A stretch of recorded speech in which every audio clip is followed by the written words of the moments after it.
নমস্কার, আমি দীপ। আজ আবার একটি ছোট্ট নতুন গল্প নিয়ে চলে এলাম আপনাদের কাছে।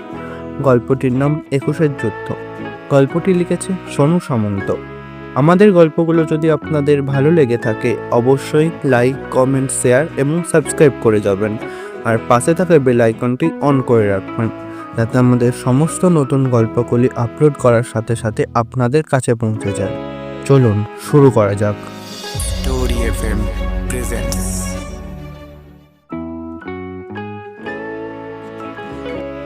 আমি রফি, বয়স ২১, কিন্তু মনে হয় ১০০ বছর বেঁচে ফেলেছি।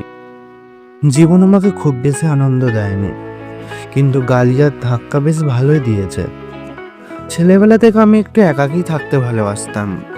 পড়াশুনোয় খুব ভালো ছিলাম না, মোটামুটি, কিন্তু মানুষকে বোকা বানাতে পারতাম একদম ফার্স্ট ক্লাস।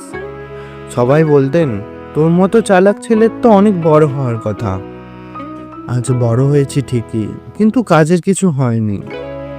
যা হোক করে উচ্চ মাধ্যমিক পাস করে কলেজে উঠলাম। নতুন শহর, নতুন বন্ধু, নতুন জীবন। ভাবলাম এবার লাইফটাকে নিয়ে সত্যিই সিরিয়াস হব, কিন্তু সিরিয়াস হওয়া আর আমি, সেটা একসাথে হয় না।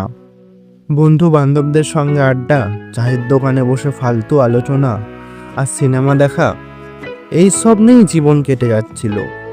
এরই মাঝে জীবনে প্রথম প্রেম এলো। এক সিনিয়র দিদির প্রেমে পড়লাম। ধরা খেতে বেশি সময় লাগলো না। মেয়েটি বলল, তুমি ছোট, তুমি বোঝো না। আহারে, জীবনে প্রথম বুঝতে পারলাম ছোট হওয়াটা একটা ক্রাইম। ভালোবাসা কি বড় ছোট দেখে হয়?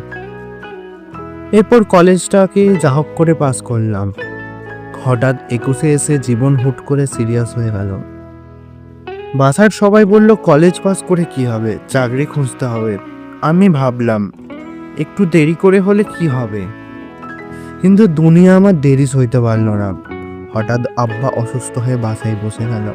বাসায় ইনকাম নেই, সংসার খরচা, আব্বার ঔষধ, কি করে চলবে? এদিকে চাকরির আবেদন করলো, অভিজ্ঞতা কই বলে ধমক। আরে ভাই, অভিজ্ঞতা বানাতে দিলে কই? এখন আমি ২১ বছরের এক যোদ্ধা। Study, family, career, job, responsibility, relationship একসাথে এসে আমার জীবনে ঝাঁপ মারল। আর তখন ডিপ্রেশন, টেনশনের মধ্যে থেকে ভাবলাম, সত্যি জীবন নামের পরীক্ষার খাতে শুধু গোল্লাই মেরেছি। নিজেকে চালাক ভেবে সবাইকে বোকা বানাতে বানাতে নিজেকেই সব থেকে বেশি ফাঁকি দিয়ে ফেলেছি। কিন্তু ভয় পাইনি আজও, কারণ আমি জানি একদিন ঠিক অনেক বড় হব।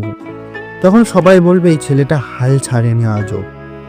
আর যদি না পারি, তাহলে চায়ের দোকানে বসে গল্প লিখবো, যাতে ২১ বছরের ছেলেরা বুঝতে পারে জীবন মানে শুধু পাস আর ফেল চাকরি পাওয়া নয়, জীবন মানে এক যুদ্ধ।